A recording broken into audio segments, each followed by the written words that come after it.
Perubahan yang besar tidak selalu datang dari keputusan yang besar, melainkan malah dari keputusan kecil atau kebiasaan kecil namun konsisten kita kerjakan. Nah, buku ini luar biasa, Atomic Habits dari James Clear, yang mana mengajak kita untuk bisa mengubah hal-hal yang kecil namun bisa mengubah masa depan kita. Yuk kita simak buku ini seperti apa untuk bisnis dan kehidupan pribadi kita.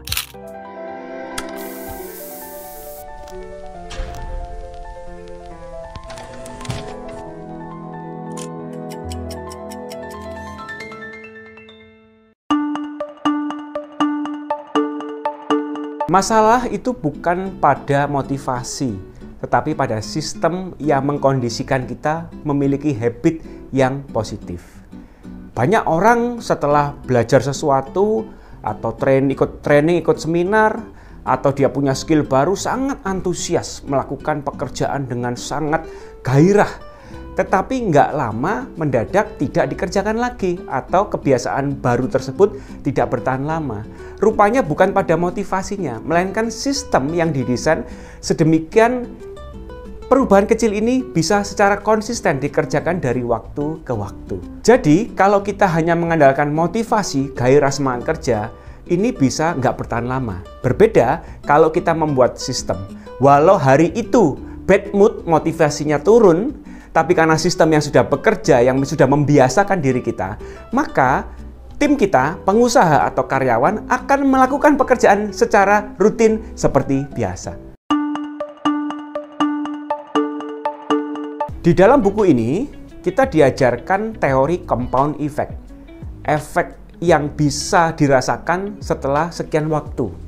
Tidak bisa seketika langsung dirasakan hari ini, tapi yang kita hasilkan atau hasil yang kita rasakan itu baru bisa dirasakan agak jauh ke sana secara compound. Jadi bukan garis linear, tapi garis yang namanya eksponensial. 1% kita bisa berikan lebih baik hari ini ketimbang kemarin. Kalau kita total selama 1 tahun, 365 hari, ternyata efeknya itu bisa 3.700% atau 37 kali lebih baik dari tahun lalu. Berbeda malah kalau kita mengurangi kebiasaan baik kita 1% tiap hari, berkurang 1 hari 1% dan seterusnya. Ternyata compound effect-nya yang mana kita 100% di awal tahun menjadi cuma tinggal 3% di akhir tahun. Jadi teman-teman semua, ini kita perlu tahu efek compound bisa positif jangka panjang atau efek compoundnya bisa malah negatif jangka panjang. Tergantung pada hari ini kita kerjakan apa, apakah 1% lebih baik ataukah 1% lebih jelek dari kemarin. Arah bisnis kita mau kemana sebetulnya bukan ditentukan dari roadmap strategic planning yang kita udah setting, yang kita udah rapat kerja tahun lalu, annual review. Bukan itu, karena itu hanya sebuah goal yang secara virtual belum nyata. Tapi sebetulnya arah bisnis yang real terjadi adalah ditentukan dari kegiatan hari demi hari secara mikro, sesuatu yang baik, positif, 1% lebih baik, tapi kita ulang terus hari demi hari. Dan itu yang benar-benar akan menentukan bisnis kita mau arah kemana secara real. Di buku ini, kebiasaan itu dibentuk dengan 4 fase, 4 tahapan. Yaitu fase Q adalah sesuatu yang membuat kita aware bahwa kebiasaan ini harus kita lakukan. Kemudian dilanjutkan dengan yang disebut craving atau desire yang membuat kita melakukan kebiasaan baik itu. Dilanjutkan dengan yang namanya respon, yaitu action yang kita lakukan karena kita tahu bahwa habit ini membentuk kita lebih baik atau lebih buruk. Dan yang terakhir adalah reward, baik secara positif maupun negatif. Ada 4 tahapan yang mana kalau kita lakukan satu demi satu, ini berkesinambungan dan itu satu paket ya, yang akhirnya menjadi looping. Kembali lagi menjadi Q di awal. Craving, respon, reward, balik lagi ke Q, craving, respon, reward, dan seterusnya.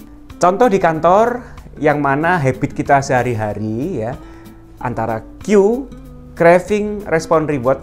Misal ada bunyi HP, notifikasi muncul, chat WA masuk. Itu adalah Q, yang mana kita ingin segera ambil HP kita untuk baca. Ini adalah craving kita, karena mungkin barangkali ada sesuatu yang penting yang kita harus segera jawab, itu craving. Action yang kita lakukan saat kita pegang HP dan buka chat WA dan membalasnya. Setelahnya rewardnya adalah perasaan lega. Syukur saya sudah bales. Supaya orang tersebut nggak nunggu saya, kemudian berpikir aneh-aneh terhadap saya sudah bales chat WA saya ke orang itu. Ini adalah reward yang kita rasakan, perasaan lega. Nah, tapi apakah habit ini cukup baik? Mengingat bahwa kita ada deadline yang harus dikerjakan. Kalau kita sering ada notif HP, kita buka, kita balas, tentunya akan membuat kita kurang produktif. Maka kita harus men-setting lingkungan kita, mengkondisikan sedemikian kita bisa tetap efektif produktif ketika notifikasi HP muncul, supaya tidak berikutnya kita melakukan yang tadi saya jelaskan. Kita coba desain dari awal kita silent, katakanlah selama 30 menit ke depan, notifikasi kita matikan. Sedemikian tidak ada cue yang muncul, tidak ada awareness yang muncul supaya kita ada rasa ingin buka HP. Tapi fokus kita tetap pada laptop, kita bekerja, menyelesaikan deadline pekerjaan kita. Ini contoh kondisi atomic habits yang kita bisa lakukan dalam keseharian kita di kantor. Kenapa sih banyak orang susah mengubah habit? Karena sebetulnya permasalahannya bukan habitnya yang harus diubah, tapi identitasnya. Dia harus mengubah identitasnya dulu, sedemikian habit itu bisa terbentuk. Semisal contoh, dalam kehidupan sehari-hari ya, saya ingin lebih sehat, maka saya mau olahraga tiap hari. Kepinginnya olahraga supaya berat badan turun. Tapi kenapa sering gagal? Karena identitasnya tidak diubah. Dia ingin lihat goal akhirnya, ingin mencapai goal berat badan turun. Tapi berat badan turun itu perlu proses, nggak bisa seketika. Maka dia sering gagal untuk olahraga pagi. Berbeda kalau identitas diubah dulu, bahwa saya adalah orang yang sehat, saya adalah orang yang tampil keren, maka mau nggak mau, suka nggak suka, saya harus olahraga tiap hari supaya jaga kesehatan. Ketika identitasnya diubah, maka ketika dia ingin melakukan olahraga pagi, nggak perlu disuruh. Karena dia merasa bahwa itu sudah menjadi melekat di identitasnya. Dia menjadi sosok yang melakukan kegiatan olahraga itu bukan karena paksaan, tapi karena sudah melekat dengan jati dirinya. Nah, bagaimana dengan kita sebagai pengusaha? Kalau sebagai pengusaha kita ini adalah ingin mencapai omset, ingin mengembangkan perusahaan, itu goal akhir.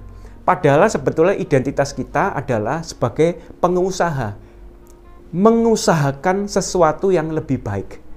Tanpa perlu kita bikin strategi bisnis yang jauh ke depan, tapi kalau keseharian kita ini, mindset kita adalah gimana saya mengusahakan lebih baik hari ini daripada kemarin, maka otomatis strategi inovasi yang ada di kepala kita akan otomatis itu akan men-trigger kita mencari solusi bisnis yang lebih baik di hari ini.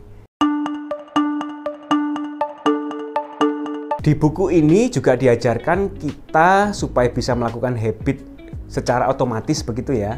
Ada ritual kecil yang kita harus lakukan. Ketika ritual itu kita jalankan, maka otomatis ini berlanjut tanpa kita sadari. Sebagai contoh kalau kita kontekskan olahraga ya. Kalau ingin lari pagi, sudah bangun pagi, langsung aja ganti baju, training gitu ya. Pakai sepatu, keluar rumah, sudah, itu dulu. Nggak usah berpikir nanti lari kemana, berapa kilo, lari sama siapa. Ketika kita bangun pagi pakai sepatu itu aja, itu adalah ritual yang menciptakan, memaksa kita untuk melakukan kegiatan berikutnya, habit berikutnya. Yaitu yang goalnya adalah lari pagi. Nah, bagaimana dengan pengusaha? Pengusaha ini juga harus punya ritual pagi, yang mana men-trigger dia untuk melakukan suatu inovasi atau melakukan suatu pengembangan perusahaannya. Sebagai contoh, kalau teman-teman tulis dalam daily journal atau to-do list harian, hari ini saya mau ngapain? Itu adalah sesuatu hal yang men-trigger untuk melakukan kegiatan positif di sepanjang hari. Sebagai contoh yang lain, misalnya kita setiap pagi ada briefing pagi. Sudah nggak usah bingung nanti briefing bahas apa, kemudian nanti aku harus ngarahin siapa. Yang penting jam 8 pagi kita mulai, semua tim harus kumpul, kita bahas apa. Setidaknya ada ritual pagi yang men-trigger kita untuk bisa mengkondisikan supaya semua tim bisa bekerja dengan efektif hari itu.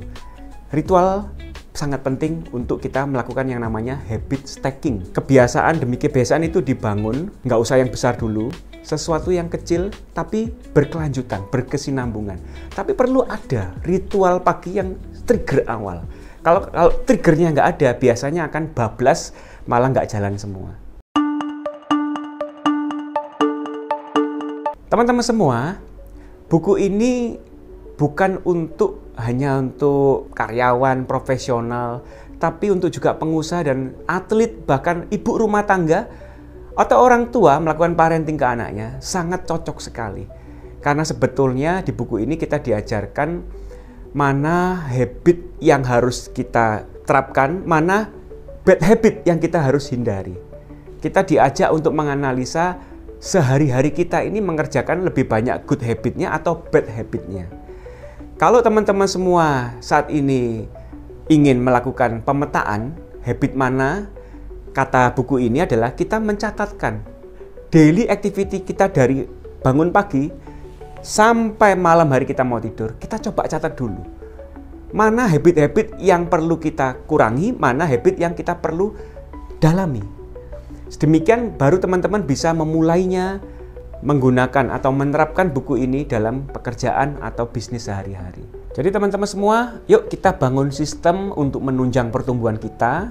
Bukan hanya motivasi ya, tapi kita perlu alat bantu. Karena arah bisnis bukan ditentukan oleh niat, tapi ditentukan oleh kebiasaan yang kita jalani sehari-hari. Selamat mencoba Atomic Habit.